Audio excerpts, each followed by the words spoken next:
നമസ്കാരം. Ultimate life vision എന്ന ഈ ചാനലിലേക്ക് സ്വാഗതം. അർണോൾഡ് ഷ്വാസ്നഗർ അദ്ദേഹത്തിൻ്റെ ജീവചരിത്രം ഈ ചാനലിൽ നമ്മൾ വിശദമായി പറഞ്ഞിട്ടുണ്ട്. കണ്ട സ്വപ്നങ്ങളെല്ലാം ജീവിതത്തിൽ നടപ്പിലാക്കിയ ഒരു വ്യക്തി. സ്കൂളിൽ പഠിക്കുന്ന കാലത്ത് അദ്ദേഹം തീരുമാനിക്കുന്നു ജന്മനാടായ ഓസ്ട്രിയ വിട്ടുപോകണം എന്ന്. കാരണം ആ കാലത്ത് ഓസ്ട്രിയ രണ്ടാം ലോകമഹായുദ്ധം കഴിഞ്ഞ് സാമ്പത്തികമായി ആകെ തകർന്നും, അതുകൂടാതെ ഏത് നിമിഷവും സോവിയറ്റ് യൂണിയൻ്റെ ആക്രമണം ഉണ്ടാവും എന്നും പേടിച്ചും ജീവിക്കുന്ന ഒരു ജനവിഭാഗമാണ് ഓസ്ട്രിയയിലുള്ളത്. ഹൈസ്കൂൾ പഠനകാലത്തിൽ അമേരിക്ക എന്ന രാജ്യത്തെക്കുറിച്ച് മനസ്സിലാക്കുന്നതോടെ അദ്ദേഹം തീരുമാനിക്കുന്നു അമേരിക്കയിലേക്ക് പോകണം.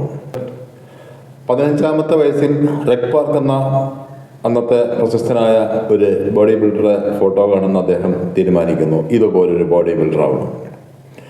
റെക് പാർക്കിൻ്റെ ജീവചരിത്രം കൂടുതൽ മനസ്സിലാക്കി അദ്ദേഹം തീരുമാനിക്കുന്നു അതാണ് വഴി. കാരണം റെക് പാർക്കും മികച്ചൊരു ബോഡി ബിൽഡറായിരുന്നു. ആ കെയർ ഓഫിൽ അദ്ദേഹം അമേരിക്കയിലെത്തി ധാരാളം ബിസിനസ്സുകളും പിന്നെ സിനിമ അഭിനയവും എല്ലാം ആരംഭിച്ചു. ആ രീതിയിലുള്ളൊരു ജീവിതം അർണോൾഡ് സ്വപ്നം കണ്ടു. അതിനനുസരിച്ച് അദ്ദേഹം ബോഡി ബിൽഡിംഗ് എന്ന സ്പോർട്സിൻ്റെ അടിസ്ഥാനമായ വെയ്റ്റ് ട്രെയിനിങ് പ്രാക്ടീസ് ആരംഭിക്കുന്നു. ആദ്യകാലങ്ങളിൽ അദ്ദേഹത്തിൻ്റെ ഒരു പ്രധാന പ്രശ്നം നല്ല ഫുഡ് കിട്ടാനില്ല എന്നുള്ളതായിരുന്നു. കാരണം കുടുംബം അത്ര വലിയ സാമ്പത്തിക ഭദ്രതയിലല്ല. 18-ാമത്തെ വയസ്സിൽ 1965 കമ്പൽസറി മിലിറ്ററി ട്രെയിനിങ്ങിൻ്റെ ഭാഗമായി അദ്ദേഹം ഓസ്ട്രിയൻ ആർമിയിൽ ജോയിൻ ചെയ്യുന്നു. അദ്ദേഹത്തിന് അവിടെ ടാങ്ക് ഡ്രൈവറായിട്ടായിരുന്നു അദ്ദേഹത്തിൻ്റെ അപ്പോയിൻമെൻറ്റ്. മോട്ടോർ സൈക്കിൾ മുതൽ ഹെവി വെഹിക്കിൾസ് വരെയുള്ള എല്ലാ വാഹനങ്ങളിലും ഡ്രൈവിംഗ് പരിശീലനം.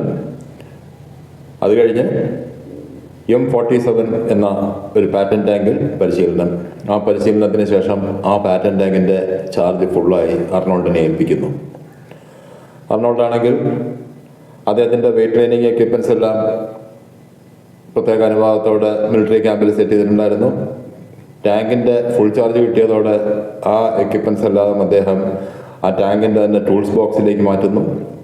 ടാങ്ക് എവിടെ പോയി ക്യാമ്പ് ചെയ്താലും എല്ലാ ദിവസവും വൈകുന്നേരം 1 മണിക്കൂറും രാവിലെ എഴുന്നേറ്റ് 1 മണിക്കൂറും ഡ്യൂട്ടി ടൈമിന് ശേഷവും മുമ്പുമായിട്ട് അദ്ദേഹം വർക്കൗട്ട് ആരംഭിക്കുന്നു. ആർമിയിൽ ജോയിൻ ചെയ്തതോടെ അദ്ദേഹത്തിൻ്റെ ഒരു പ്രധാന പ്രശ്നം സോൾവ് ആകുന്നു. നല്ല രീതിയിലുള്ള പ്രോട്ടീൻ ഫുഡ്, പ്രധാനമായും ബീഫ് ധാരാളം ലഭിക്കുന്നു. അങ്ങനെ അദ്ദേഹം പിന്നീട് അങ്ങോട്ട് ലോകം കണ്ട ഏറ്റവും നല്ലൊരു ബോഡി ബിൽഡറായി മാറി. അമേരിക്കയിലെത്തി. ഏറ്റവും പ്രായം കുറഞ്ഞ മിസ്റ്റർ ഒളിമ്പിയ എന്ന ലോകത്തിലെ പരമോന്നതമായ ബോഡി ബിൽഡിംഗ് ഡേറ്റിൽ 7 തവണ കരസ്ഥമാക്കി. അതിനിടയിൽ ധാരാളം ബിസിനസ്സുകൾ ആരംഭിച്ചു. സിനിമയിലെ അഭിനയം തുടങ്ങി എന്ന് മാത്രമല്ല, ലോകം കണ്ട ഏറ്റവും സ്റ്റാർഡമുള്ള ആക്ഷൻ ഹീറോയായി അദ്ദേഹം മാറി. 1991 ആരംഭിച്ച് 92 തുടക്കത്തോടെ അവസാനിച്ച ടെർമിനേറ്റർ 2 ജഡ്ജ്മെന്റ് ഡേ എന്ന സിനിമയുടെ ഷൂട്ടിങ്ങും അത് കഴിഞ്ഞ് എൻ്റെ പ്രൊമോഷനും എല്ലാം കഴിഞ്ഞ് ഒന്ന് റെസ്റ്റ് എടുക്കുന്ന സമയത്ത് അദ്ദേഹം മിലിറ്ററി ജീവിതത്തിൽ ആ ഒരു പ്രത്യേക വാഹനം, ഓസ്ട്രിയൻ ആർമിയുടെ M47 രജിസ്റ്റർ നമ്പർ 331 പാറ്റൻ ടാങ്കിനെ കുറിച്ച് പറയുകയാണെങ്കിൽ 1951 M47 സീരീസിലുള്ള പാറ്റൻ ടാങ്ക് ഉൽപ്പാദനം ആരംഭിക്കുന്നത്. അതിൻ്റെ മുൻഗാമി N46 സീരീസിലുള്ള പാറ്റൻ ടാങ്കുകളായിരുന്നു. അന്നത്തെ US military chief George S Patton എന്ന വ്യക്തിയുടെ നിർദ്ദേശം അനുസരിച്ച് നിർമ്മിക്കപ്പെട്ട ഒരു യുദ്ധവാഹനമാണ് ഈ M46 പാറ്റൻ ടാങ്ക്. അമേരിക്കയിലെ പ്രശസ്തമായ ഒരു വാഹന നിർമ്മാണ കമ്പനിയായ അമേരിക്കൻ ലോക്കോമോട്ടീവ് കമ്പനിക്കായിരുന്നു അതിൻ്റെ ഉൽപ്പാദന ചുമതല. 2001 അമേരിക്കയിൽ സ്ഥാപിതമായ കമ്പനിയാണ് ഈ അമേരിക്കൻ ലോക്കോമോട്ടീവ് കമ്പനി. അത് കാറുകൾ മുതൽ ട്രെയിന് വരെയുള്ള പലതരം വാഹനങ്ങളും അതുകൂടാതെ ഹൈ പവർ ഡീസൽ ജനറേറ്ററുകളും നിർമ്മിച്ചിരുന്നു. അമേരിക്കയിലെ ഒരുപാട് പവർ സ്റ്റേഷനുകളിൽ ഉപയോഗിക്കുന്ന ഡീസൽ എൻജിൻസ് ഈ കമ്പനിയുടെയാണ്. 1901 മുതൽ 1963 വരെ ഈ കമ്പനി പ്രവർത്തിച്ചിരുന്നു. 1951 മുതൽ 53 വരെയുള്ള കാലയളവിൽ 8576 M47 പാറ്റൻ ടാങ്കുകൾ നിർമ്മിക്കപ്പെട്ടു. അന്നും ഇന്നും ലോകത്തിലെ ഒരു ഓട്ടോമൊബൈൽ ഭീമനായ ക്രൈസ്ലർ കമ്പനിയുടെ എഞ്ചിനാണ് ഈ ടാങ്കിൽ ഉപയോഗിച്ചിരിക്കുന്നത്. 12 cylinder petrol engine, 810 HP power. അന്ന് നിലനിന്നിരുന്ന അമേരിക്കൻ സോവിയറ്റ് യൂണിയൻ കോൾഡ് വാറിൻ്റെ ഫലമായി അമേരിക്കയുടെ സഖ്യരാജ്യങ്ങൾക്കെല്ലാം അമേരിക്ക ആ ടാങ്കുകൾ വിതരണം ചെയ്തു. ആകെ നിർമ്മിക്കപ്പെട്ട 8576 ടാങ്കുകളിൽ 8552 അമേരിക്ക സഖ്യരാജ്യങ്ങൾക്ക് വിതരണം ചെയ്തു. അതിൽ 147 ഓസ്ട്രിയയ്ക്ക് ലഭിച്ചു. അതിൽപ്പെട്ട ഒരു ടാങ്കാണ് അർണോൾഡ് ഓടിച്ചിരുന്ന register number 331 Patton tank. Austrian military വിഭാഗത്തിലെ ആൾക്കാരുമായിട്ട് ബന്ധപ്പെടുന്നു. അപ്പോഴാണ് അദ്ദേഹം മനസ്സിലാക്കുന്നത് തൊട്ട് തലേ വർഷം 1991 ആ ടാങ്ക് ഡീകമ്മീഷൻ ചെയ്തു. ഓസ്ട്രിയയിലെ രീതിക്കനുസരിച്ച് അത് കുഴിച്ചുമൂടി. അർണോൾഡ് പക്ഷേ അപ്പോൾ പറഞ്ഞു, എനിക്ക് ആ ടാങ്ക് വേണം, അതിന് എന്ത് ചെലവും വഹിക്കാൻ ഞാൻ തയ്യാറാണ്. ഓസ്ട്രിയയിൽ അദ്ദേഹത്തിന് ഫെഡറൽ കാസ്റ്റർ എന്ന ഒരു രാഷ്ട്രീയ നേതാവിൻ്റെ സംരക്ഷണം ബാല്യകാലം മുതലേ ഉണ്ടായിരുന്നു. ആ ഒരു സ്വാധീന ഫലമായും അദ്ദേഹത്തിൻ്റെ മറ്റ് പരിചയങ്ങളൊക്കെ ഫലമായും അവസാനം ഓസ്ട്രിയൻ മിലിറ്ററി തീരുമാനമെടുക്കുന്നു ടാങ്ക് അർണോൾഡിന് സമ്മാനമായി നൽകാം. അങ്ങനെ അത് കുഴിച്ചെടുത്തു. സമ്മാനമായിട്ട് ടാങ്കേ കൊടുക്കുകയുള്ളൂ, ബാക്കിയുള്ള ചെലവുകളെല്ലാം അർണോൾഡ് വഹിക്കണം. അതവിടെ നിന്ന് ആദ്യമായിട്ട് സ്പെഷ്യൽ ട്രക്കിലേക്ക് കയറ്റി ബ്രിട്ടനിലെ ബോവിംഗ്ടൺ ടാങ്ക് മ്യൂസിയം എന്ന ഒരു പ്രശസ്തമായ ഈ ടാങ്കുകളൊക്കെ സംരക്ഷിക്കുന്ന ഒരു സ്ഥാപനമുണ്ട്. ഏകദേശം 300ഓളം മിലിറ്ററി ടാങ്കുകൾ അവിടെ സംരക്ഷിച്ച് നിലനിർത്തി വരുന്നുണ്ട് ഇന്നും. അവിടെ കൊണ്ടത് മുഴുവൻ റീസ്റ്റോർ ചെയ്തു. അതിനുശേഷം അത് കപ്പലിൽ അമേരിക്കയിലെത്തിച്ചു.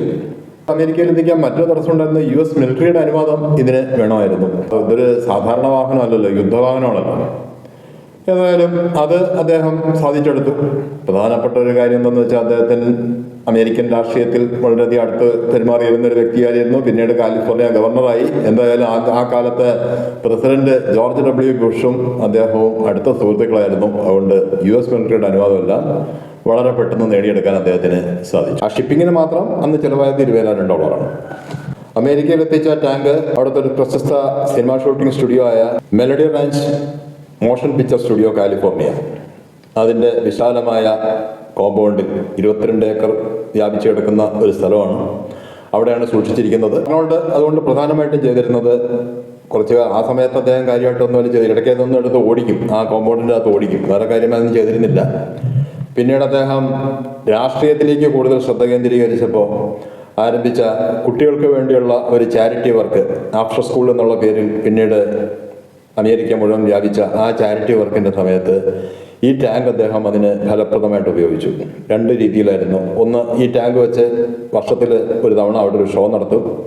അതിന് ധാരാളം അമേരിക്കയിലെ കോടീശ്വരന്മാരെല്ലാം അവിടെ എത്തും. അവരെല്ലാം ഈ പദ്ധതിക്ക് വേണ്ടി ധാരാളം സംഭാവന ചെയ്യും. അതുകൂടാതെ ഇതിൽ വിജയിക്കുന്ന ഈ ആഫ്റ്റർ സ്കൂൾ പ്രോഗ്രാമിൽ പങ്കെടുത്ത് വിജയിക്കുന്ന കുട്ടികൾക്ക് ആ ടാങ്കിൽ അദ്ദേഹം ഒരു യാത്ര ചെയ്യും. അപ്പോൾ കുട്ടികൾക്ക് ഇത് വലിയൊരു ആവേശമാണ്. പിന്നെ അതുകൂടാതെ അവിടെ ചില ഷോകളും കാണിക്കും. പ്രധാനമായിട്ടും ചെയ്യുന്നൊരു പരിപാടി ഈ കണ്ടം ചെയ്ത് പൊളിക്കാനിരിക്കുന്ന കാറുകളൊക്കെ ഉണ്ടാവും. അതിൽ 1-2 അവിടെ കൊണ്ടുവന്ന് ഈ ടാങ്ക് വെച്ച് അത് തകർത്ത് കാണിക്കും. അത്തരം ചില പരിപാടികളൊക്കെ അവിടെ ചെയ്തിരുന്നു. അങ്ങനെ ഒരു ചാരിറ്റി വർക്കിൻ്റെ ഭാഗമായി ഈ ടാങ്ക് മാറി. കഴിഞ്ഞ വർഷം അത് വീണ്ടും ബോവിംഗ്ടൺ മ്യൂസിയത്തിൽ കൊണ്ടുപോയി ഒന്ന് റീവർക്ക് ചെയ്ത് റീസ്റ്റോർ ചെയ്ത് കൊണ്ടുവന്നിട്ടുണ്ട്. അതിന് 50,000 പൗണ്ടായിരുന്നു ചെലവ് എന്നാണ് ഈയിടെ വായിക്കാൻ കഴിഞ്ഞത്.